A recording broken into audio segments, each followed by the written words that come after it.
विश्वास रखो उस माली पर सींचे जो हर डाली को। हेलो दोस्तों, नमस्कार। हाजिर हूँ आपका दोस्त मुकेश कुमार, जिसे आप सबका भरपूर स्नेह और प्यार मिल रहा है। दोस्तों, बस यही प्यार आप सब बनाए रखो ताकि हमें प्रोत्साहन मिलता रहे। ये आपका प्यार ही है हमें जो मंजिल की उस सीढ़ी तक पहुँचाएगा जिसके लिए हमने ये चैनल चालू किया है। दोस्तों, आगे बढ़ते हैं और आज हम बात करेंगे उस परमात्मा पर, उस भगवान पर जो इस संसार को चला रहा है। दोस्तों, जीवन में बहुत से संकटों का सामना करना पड़ता है। जब हमारे जीवन में संकटों का पहाड़ आ खड़ा होता है तो हमारी निगाहें और आशाएं इस संसार से हटकर उस प्रभु, उस परमात्मा की ओर देखने लगती हैं, जो असल में हमें दिखाई नहीं देता है, बस हमारे आत्मा में ये बसा होता है।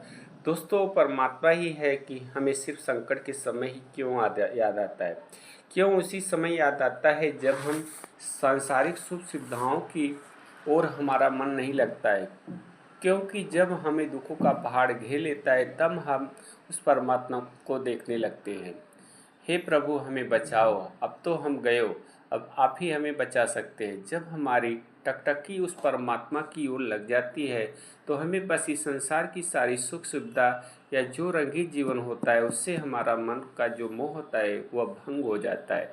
जब हम भारी मन से, दुखी मन से प्रभु की ओर टकटकी भावनाओं से गुहार लगाते हैं, विनती करते हैं, हे प्रभु हमारी नैया मझधार में डूबने वाली है, बचा लो, तो आपके मन का जो संसार के प्रति लोभ और मोह होता है वह भंग हो जाता है और हम उस समय सच्चे मन से प्रभु की ओर देखते हैं।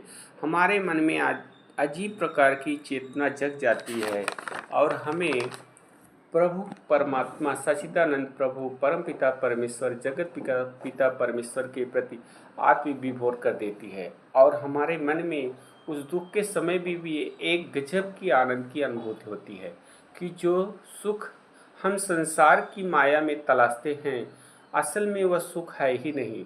असली सुख तो हमें परमात्मा के मिलन से होता है।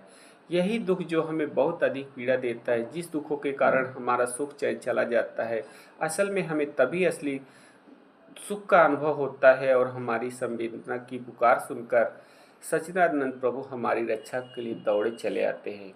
दोस्तों, जीवन के हर क्षेत्र में सुख दुख आते और जाते रहते हैं। बस हमें इस बात का हमेशा ध्यान रखना चाहिए कि जो भी समय आए, जैसा भी समय आए, उसकी अपने मन से सहज स्वीकार करें कि ये प्रभु की कृपा है। जिस दिन आप ये स्वीकार करके चलना शुरू कर देंगे, आप यकीन मानो वो प्रभु आपको कभी डूबने नहीं देगा।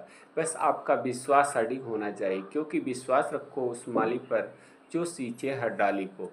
जो प्रभु आपको कभी डूबने नहीं देगा। बस आप समर्पित भाव से सांसारिक कार्यों को करते हुए सदैव आगे बढ़ने का प्रयास करते रहो। आप जहाँ भी हो, जिस भी हाल में हो, सदैव प्रसन्नचित्त रहो और भगवान के प्रति समर्पित भाव से जीवन जीना सीखो। समय कैसा भी आए और जाए, आप भगवान की कृपा आप पर भगवान की कृपा बनी रहेगी। आपका समर्पित भाव ही आपको हर पग आपका सारथी बनेगा और आपको कभी डूबने नहीं देगा। बस आप समर्पण के साथ आगे बढ़ते रहो। दोस्तों, आपसे अनुरोध है कि आप हमारे चैनल को लाइक और सब्सक्राइब करो। धन्यवाद।